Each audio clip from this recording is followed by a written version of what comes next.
Palavra do prefeito. Muito bem, que o nosso prefeito de São José dos Campos, falamos com ele hoje aqui, que é o prefeito Anderson Farias. Prefeito, tudo bem? Está tranquilo? Não tem como não provocá-lo sempre, né, prefeito? As eleições estão este ano. Como é que está a vida? Está tranquilo? Está sorrindo? Está tranquilo. Está mais sempre, fácil? sempre sorrindo, né? Aliás, o Cury no PL. Eu vou provocá-lo. Como é que você recebeu essa informação? Olha, Clemente, eu sempre costumo dizer que do jeito que está não fica, né? E do jeito que estão dizendo também não será. Não será. Então, assim, né, agora começa todo esse processo, muitas especulação, né, mas faz parte faz parte aí da questão política, das coligações que vão se realizando. Então a gente vê de uma forma, né, natural. Eu não consigo. Isso é real, que o Valdemar disse que ele almoçou com o Cury, né? O Valdemar, como presidente de um partido, ele não pode dizer de outra forma, né? Ele só pode dizer que o partido dele vai ter candidatos em todas as cidades, será vencedor. Acho que Mas eu não consigo acreditar o Cury aliado com o Valdemar Costa Neto. Não vejo também essa. Condenado do mensalão, usou tornozeleira, foi preso, acabou de ser preso por porte ilegal de arma também, enfim, né? Então. Um pouco mais do que isso, né? Eu não vejo assim da questão realmente de defender ali realmente algumas pautas, né, ideológicas. O próprio Cury foi deputado federal durante o mandato do presidente Bolsonaro, né? Ali teve, né, algumas pautas a qual o próprio deputado se posicionou contrário. Então, assim, não vejo nem como estar juntos por questões realmente, às vezes, até ideológicas mesmo. E dá a impressão que as pessoas falam pelo Cury, porque ele nega a todo momento, né? Que ele não tem essa vontade, alguns problemas para resolver, enfim, né? Que ele realmente ia ficar em Brasília e tentar assumir o cargo dele de deputado, caso dois prefeitos se elejam, né? Sempre dessa forma que ele se manifesta, né? Mas a gente tem que esperar, acho que vai, né, o processo vai sempre, né, ele vai se afunilando. Você tem as pessoas que se colocam à disposição, você tem aquelas pessoas que as próprios, né, algum grupo também coloca as pessoas também à disposição, faz parte do processo, até para que se vê quem é que tem as viabilidades, quem vai se viabilizando, né, de fato como pré-candidato. Depois vem as candidaturas, vem os candidatos mesmo nas convenções do partido. Então, tanto a prefeito como a vereadores vão se formando, né? Alguns se lançam a prefeito, na verdade eles querem ser candidato a vereador, é só para ganhar mídia. Outros serão candidatos a prefeito, mas não tem compromisso nenhum com a cidade. O que eles querem, na verdade, é só ganhar mídia para poder serem candidatos a deputado. Então infelizmente tem algumas posturas dessa forma. Para promoverem, né? Sim, com certeza. E vou mais longe contigo também sobre isso, né? Como é que tá? O sapato já teve que trocar ou não? Porque você está andando muito, né? Você não para, né? Não, mas sempre andei. Você consegue dormir ou não? Porque de manhã, à tarde, à noite, você está trabalhando, a prefeitura mais perto de você, em todos os bairros, enfim, né? Como é que está? Reunião olho no olho. Ontem mesmo tive uma reunião olho no olho, né? Tenho 2 vezes por semana, mas isso vem já desde os últimos 2 anos, né? Não é porque é um ano eleitoral, muito pelo contrário. O ano passado também seguiu o ano inteiro, 2022 também, dessa forma. Aí é um pouco do meu estilo, do meu jeito de estar sempre próximo das pessoas e ouvir. Eu gosto muito de ouvir as pessoas. Dessa forma a gente erra menos, né? A gente mais acerta do que erra, mas dessa forma a gente consegue construir uma cidade melhor.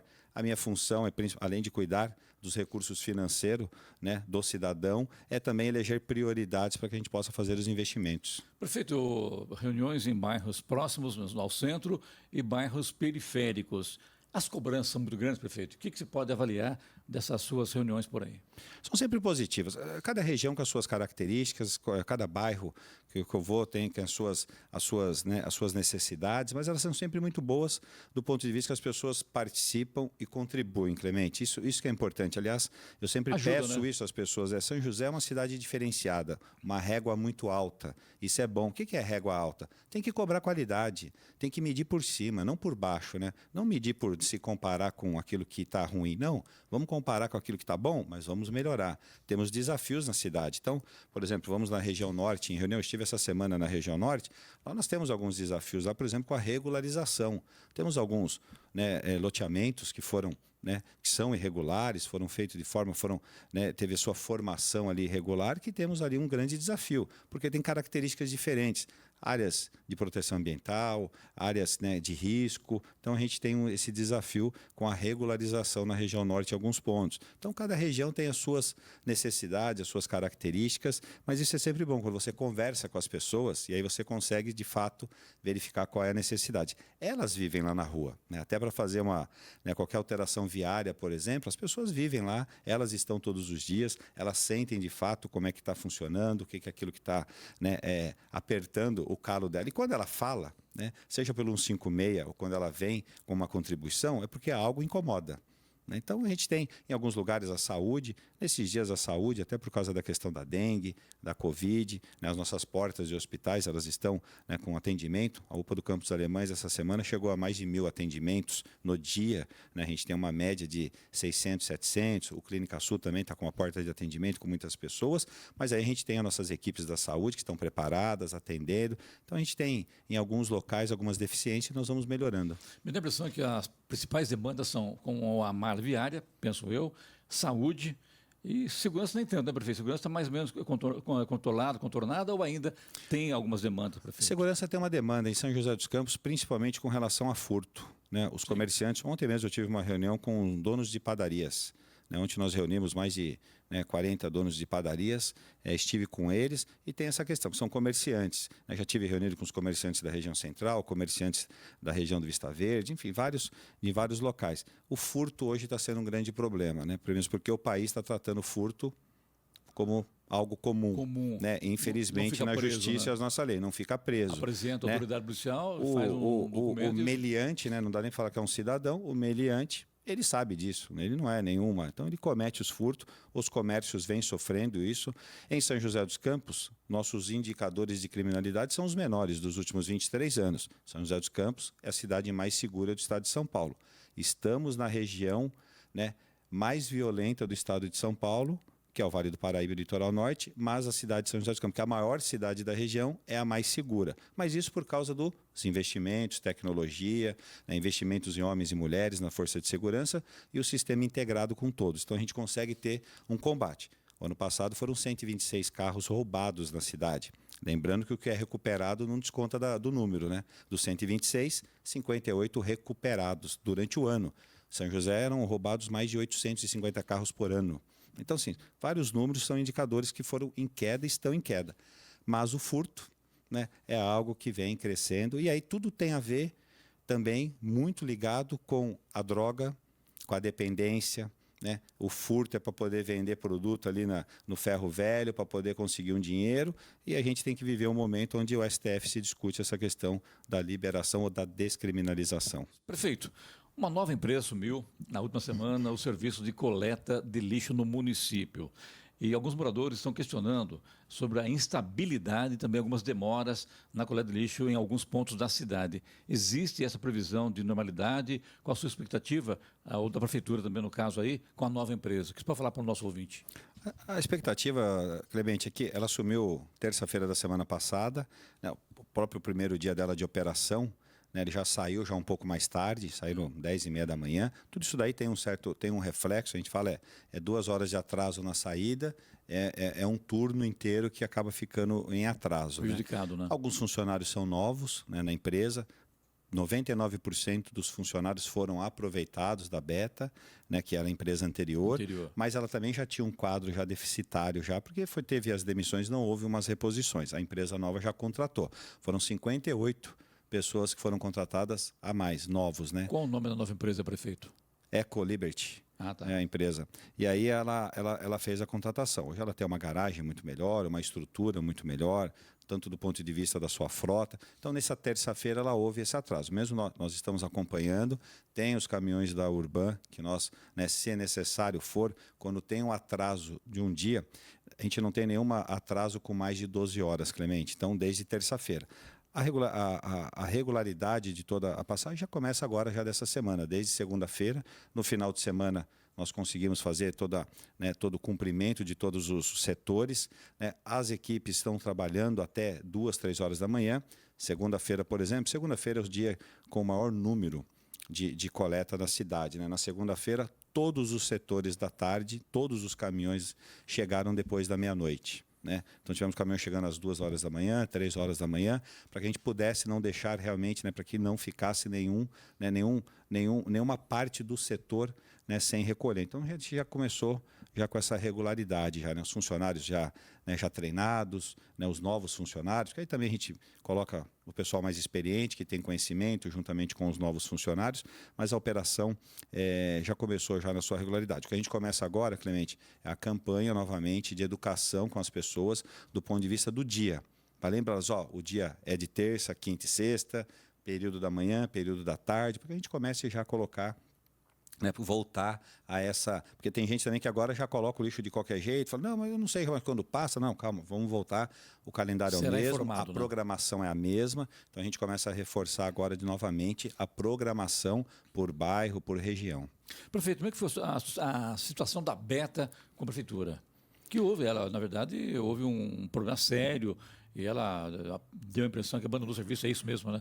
Nós fizemos ali uma certa intervenção administrativa no dia 4 de dezembro, até por uma questões de riscos de não pagamento, os valores da qual ela continuou a sua operação, mesmo que a prefeitura estava, né, fazendo parte da operação, como parte da operação, o Sidney, que é o nosso diretor, era quem estava coordenando a saída, juntamente com a empresa, assumimos o abastecimento dos veículos, né, para poder fazer com que os veículos pudessem ir para a rua. Os caminhões estavam quebrados, tinham 9 caminhões quebrados, arrumamos os caminhões para que eles pudessem ir para a rua. 9 caminhões de lixo, né? 9 caminhões, dos 26. Então, você vê que quase um terço da frota. Então, fizemos tudo isso para que a operação pudesse continuar. Os valores da Beta, eles não são pagos diretamente para a empresa, são valores que ficam bloqueados com a prefeitura, tudo isso com acordo e autorização da Justiça.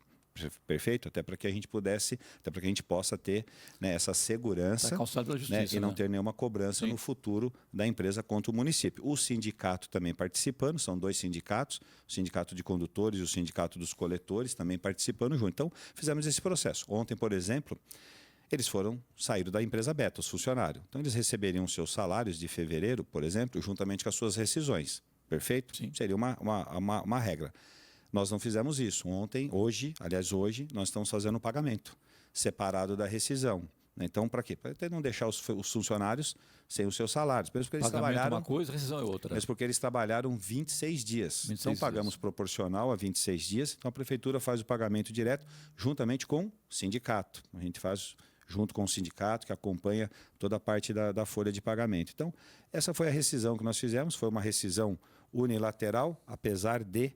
Dia 4 de dezembro, a empresa protocolou uma rescisão por parte dela, né, uma rescisão unilateral por parte da empresa. Isso não existe do ponto de vista legal, né? A empresa não pode ter uma rescisão unilateral com o poder público, né? Isso é uma discricionariedade do poder público. Então, a empresa já tinha muitas notificações, já tinha levado mais de 1,5 milhão de multa. Então, não era algo que, assim, não adianta multar. A gente precisa do serviço sendo executado adequadamente, com qualidade. A multa não, né? Ela vai até um determinado momento para que a empresa possa se regularizar, né? Mas ali já não tinha mais condição de se regularizar. Por isso que nós fizemos essa rescisão. E agora tem um processo de penalidade com a empresa também. A gente inicia agora também rescisão e um processo de penalidade na empresa por não cumprimento do contrato. Tendo visto que é um contrato que ainda teria, né, mais 2 anos e meio, 3 anos de contrato. E se isso gerou, prefeito, desempregados no setor de coleta? Não gerou. Teve nesse período, alguns funcionários foram demitidos, mas por outras razões, foram demitidos por comportamento, falta, enfim, por outras razões ali de relações trabalhistas, né? Mas não gerou, muito pelo contrário. Agora fez a reposição, mas também não tinha lógica desde dezembro contratar novos funcionários numa empresa que estava sob uma intervenção administrativa, e agora não, a empresa nova já contratou mais funcionários, né? Reforçando o quadro de funcionários. Como é que o senhor recebeu a informação, prefeito, sobre a decisão da Justiça sobre a ponte estaiada, pedindo que se façam alguns acertos lá? Até eu conversei semana agora com o vice-governador Felício Ramute, que à época era o prefeito, e falou que tudo que eles pediram já tinha sido feito. É por causa que muitas vezes o processo para no mesmo tempo e quando eles tomam a decisão já foi feito o conserto, é isso? Estão vendo o processo com laudos realizados em 2018. Quando a ponte estava em obra, né? Estava em obra. Então, assim, foram feitas já aliás, foram feitas até mais do que, né, a própria Termas do Vale foi feita. Você vê, é uma lógica. Por que a Avenida Eduardo Cury, depois que a ponte ficou pronta, ela ficava cheia? Cheia assim, desde o semáforo do Termas até o semáforo da Colinas, né? Parando até o semáforo do Colinas. Por que ficava cheio? Porque o tempo semafórico do Colinas ficou 50% com o tempo menor. Então, os carros chegavam mais perto no semáforo do Termas. Então, nós fizemos obras no Termas, na Lineu de Moura, fizemos obras na Avenida Cassiano Ricardo, mudamos o tempo semafórico da Avenida São João. Então, você tem várias ações e várias obras que também foram feitas no entorno, né? Hoje não tem mais. Antes da ponte, vamos dizer, né? As pessoas às vezes esquecem, o trânsito da Eduardo Cury ficava até embaixo da Dutra, no período da tarde. Hoje não fica mais. A Avenida Eduardo Cury ficava totalmente cheia, as 3 faixas dela completamente travadas, né? Então, assim, isso já não acontece mais. Você tem alguns horários de pico, ou por algum problema, deu um problema no semáforo, um acidente, você tem um reflexo, mas é só por esta razão. Tem que ter um motivo pontual que faz. Então, a gente tem toda essa gestão. Tudo isso foi feito, né? Todas essas obras ou intervenções, né? Não é só a obra da ponte. Tudo que você elimina um semáforo, você diminui o tempo semafórico, você tem um impacto lá na frente. Porque chega mais rápido no outro ponto. Aí você tem que ter uma solução para outro ponto, ele tem que ser capaz de suportar aquele número de veículos. Aliás, tem uma pergunta da Rosângela, e mora na região do Urbanova, pelo jeito aqui, que disse que gostaria de saber do prefeito sobre o segundo acesso ao bairro Urbanova. Segundo ela, cada dia que passa o trânsito está um pouco pior. Ela ainda diz que as obras feitas na região do Termas do Vale, acabou de falar aí, resolveram em partes, mas não solucionaram o problema, prefeito. Na verdade, causaram um pouco mais de condicionamentos após a volta às aulas. O que você vai falar para a Rosângela? Olha, primeiro, as obras que nós fizemos foram algumas intervenções ali na Lineu de Moura e que nós solucionamos ali o problema de trânsito. Ali tinha um grande problema de trânsito, né? Hoje não tem. Volto a dizer, se tiver um acidente, nós temos ali um problema. Outro dia teve um acidente com um motociclista. Não tem como. Enquanto chegar o resgate, retirar a pessoa. Então, tem coisas pontuais. Mas não tem mais essa questão do congestionamento que tinha antes lá, né? Quando ela fala em problema, acredito que seja o problema do bairro ter um único acesso. Isso. Né? Essa que é a questão. Quer dizer, o bairro ter um único acesso. Né? Como vários outros bairros. Tem um acesso só, né? República, Nova República, só tem um acesso.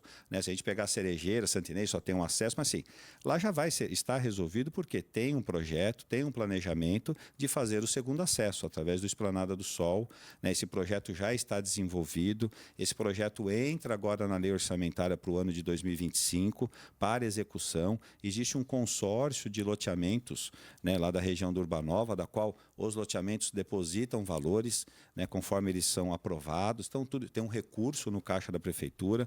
Esses recursos e essas informações, eu tornei todas elas públicas. Se as pessoas entrarem no site da prefeitura, pode colocar lá no busca da prefeitura, Urbanova. Eles vão ver um relatório com a história do Urbanova, com a história do sistema viário do Urbanova, entendeu? E os projetos e decisões que nós tomamos de ter os acessos. Então lá tem tudo. E os valores que tem depositado com a prefeitura. Loteamento 1 pagou em 2018 R$700 mil, hoje tem na conta 2 milhões. Por quê? O dinheiro está depositado, rendendo, está lá. As informações estão todas lá. Tornei pública essas informações, porque sempre tinha uma discussão. Quanto é na conta? Né? Quem pagou? Quem não pagou? Por que a Lineu de Moura só é 2 faixas? Por que não tem mais uma? Então lá está todo o histórico, desde quando o Urbanova surgiu na sua aprovação. Então isso é legal, transparente, tanto com a parte financeira dos loteamentos. Mas nós temos sim agora, entra para esse ano, na elaboração dos orçamentos de 2025, já o planejamento já carimbado para se ter já esse segundo acesso com a Urbanova. Muito bem, conosco hoje o prefeito de São José dos Campos, Anderson Farias. Prefeito, muitas perguntas, inclusive alguns ficam bravos. Não fiz minha pergunta ao prefeito. A gente faz, não no ar às vezes, em razão do tempo, que é muito curto, mas todas as perguntas que vêm para a gente são encaminhadas à prefeitura, né, prefeito? Isso mesmo. Eu também gostaria de fazer uma reclamação. O tempo é muito curto do jornal. Depois você fala para o Edson. Inclusive, só para... Certo, Eloy. Também vou fazer uma reclamação também. Viu, Clemente, ouvintes do Jornal da Manhã, inclusive reforçar também que, inclusive, todas as perguntas, as participações que chegam pelo chat da nossa transmissão ao vivo pelo YouTube, todas elas, a gente recolhe todas as informações e todas são passadas para o prefeito, para o Lucam, para a assessoria de imprensa da Prefeitura de São José dos Campos. Por causa que o do Alfredo aqui reclamando da falta de pneumologista nos pós-saúde aqui de São José dos Campos, prefeito, e Alfredo é o nome dele. Isso, nós estamos tendo essa falta, porém nós estamos, eu vou até olhar aqui agora, porque ontem mesmo a Margarete, a nossa secretária de saúde nós falamos sobre esse assunto e ela encaminhou dizendo que nós estamos agora fazendo uma outra ação, treinando os nossos médicos para que a gente possa fazer esse atendimento. Então, está sendo feito aí um treinamento com os nossos médicos, né, para que a gente possa atender. Realmente está em falta. O concurso que nós fizemos não foi suficiente. Nós fizemos o concurso, temos, por exemplo, o fono, tivemos 2 pessoas aprovadas. Né? Tem algumas especialidades que mesmo no concurso público não estamos conseguindo, e nem parcerias. Né? Então, dermatologista também é outro que nós estamos com dificuldade de contratar profissionais, e não só contratar através do concurso público, até em parcerias, seja com clínicas ou até hospitais privados, clínicas, né? Não estamos conseguindo. Mas estamos aí tentando outras formas, né? Por exemplo, de dermatologista através da telemedicina, né? Da qual nos permite. Então, nós estamos fazendo também já o atendimento, já contratamos o serviço para fazer através de telemedicina. Prefeito, você viu ontem nas redes sociais que daqui a pouco haverá um novo bairro em São José, a Luteia das Vaquinhas. É um novo bairro ou é um condomínio, prefeito? Porque um novo bairro, acho que não é, penso eu, que não é bem assim, né? Que é um novo bairro. Vamos dizer que é um novo bairro, sim, porque ele vai ter as características de residencial, comercial, né? É um bairro muito moderno, foi um projeto apresentado, né? Aliás, aprovado agora pelo Grapoab, né, no governo do estado de São Paulo. É um bairro que é um loteamento. Mas então agora volta para você aprovar, né? Ou não, já está aprovado? Nós já fizemos a aprovação no município, do ponto de vista dos impactos viários, das vias, né, e dos seus processos de mitigação, que a gente fala, que são as contrapartidas. Então, tem obras na Via Oeste, obras na Cassiano Ricardo. Né? O próprio loteamento tem um sistema viário bem robusto, né? Bem ao contrário daquilo que nós temos no Aquários hoje, né? O Aquários é um bairro muito bom, mas ele tem um sistema viário com alguns problemas, né? Seja de estacionamento, sejam de ruas estreitas com prédios. E o Aquários, ele tem aqui também muitos prédios residenciais e muito muro. Então, o que você tem? Sempre aquelas ruas um pouco mais escuras, muitas árvores. É totalmente ao contrário esse novo, né? Vamos dizer assim, esse novo bairro. Modelo. Totalmente ao contrário. Ele é muito mais com fachadas ativas, quer dizer, não tem muro. Os comércios são embaixo dos prédios residenciais. A exemplo do próprio Aquários, que já tem essas características também, principalmente nos prédios ali próximo da Cassiano Ricardo, né? Onde você tem o comércio embaixo e você não sabe onde está a calçada e onde está a área privada. Né? Ela é toda compartilhada, é aberta. Não tem muro, não tem portão, você não tem barreira física. Então, esse é o conceito mesmo, porque nós temos na lei de zoneamento, nós temos 2 áreas que têm leis específicas. Essa área das vaquinhas, como conhecida, onde obrigatoriamente tem que ter 30%, né, de comércio e serviço nessa área. Ele tem uma praça dentro do seu projeto, que é exigência de lei também, que ela é o dobro do tamanho da Praça Ulisses Guimarães.